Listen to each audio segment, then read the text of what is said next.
예, 안녕하십니까. 언제나 신문에 좋은 내용의 기사를 읽어주고 있는 남자, 장두식 작가입니다. 지금 이 시간에는 중국의 사두 삼불 이란 족쇄를 가감히 끊어내라고 하는 그 내용에 대해서 그 기사를 자세히 한번 읽어보겠습니다.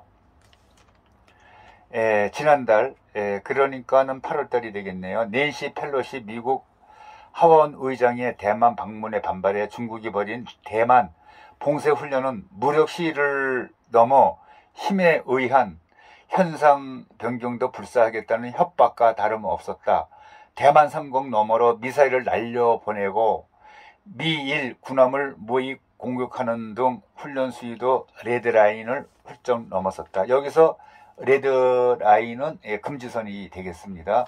자신들의 이익에 반하면 무력 대결도 마다하지 않겠다는 중국 공산당의 모험주의는 대만이 우크라이나 처지가 될 수 있다는 우려를 키웠다.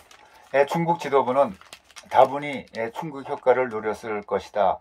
약자를 본보기로 삼아서 다른 나라들에게 경고장을 날리는 것은 중국식 강압 애교의 전형적인 수법이다.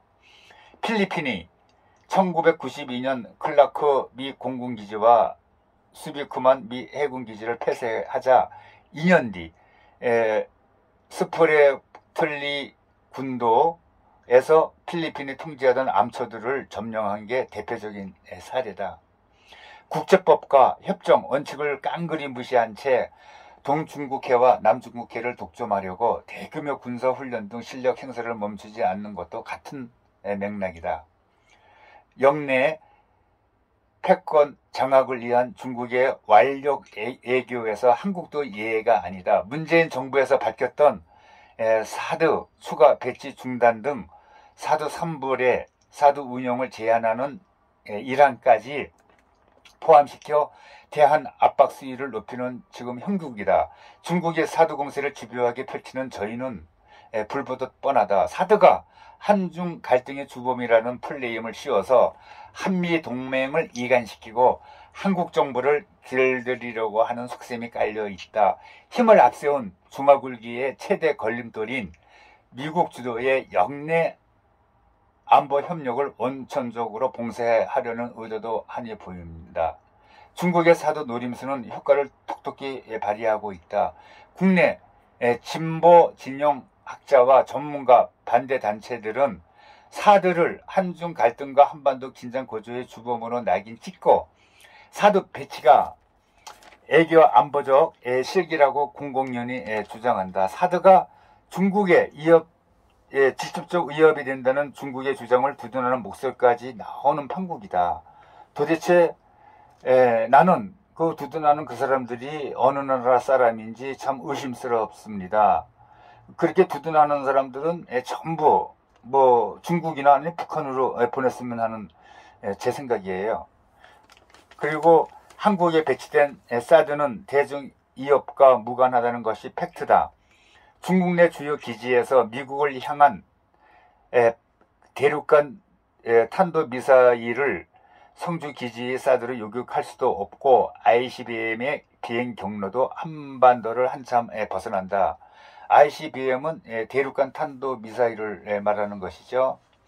그리고 사드 레이더를 8시간마다 전진 모드로 변경해 중국 쪽을 향하게 할 경우에 북한 미사일 요격 능력은 없어진다.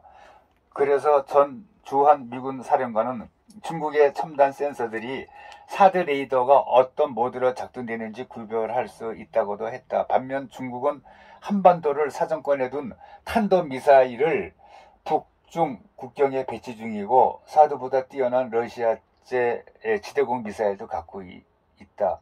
중국의 사드, 삼불 이란 요구가 적반하장이라는 비판이 나오는 이유다. 갈수록 고도화되는 북한 위협의 최소한의 방어 수단인 사드를 걸고 넘어지는 중국의 형태는 더는 방관해서는 안 된다고 필자는 본다. 저 역시도 이렇게 똑같은 생각입니다.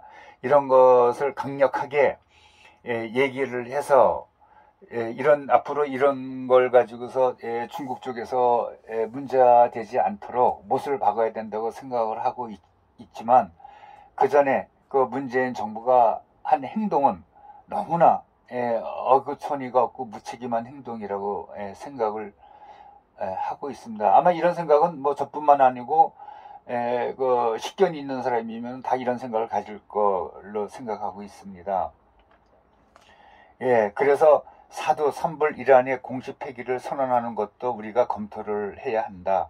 이를 통해 북한의 핵 폭주를 저지하는데 중국의 단호한 태도가 첩경이라는 메시지를 줄 수 있을 것이다. 중국도 사드 공세를 중단하고 냉정과 절제를 찾아야 한다. 중국의 전략적 이익을 갉아먹는 최대의 리스크는 사드가 아니라 북한의 핵 고도화라는 점을 중국 지도부가 직시하길 바란다고 이렇게 기사를 썼습니다. 아주 딱 적절한 기사 내용이라고 저도 동감하고 있습니다.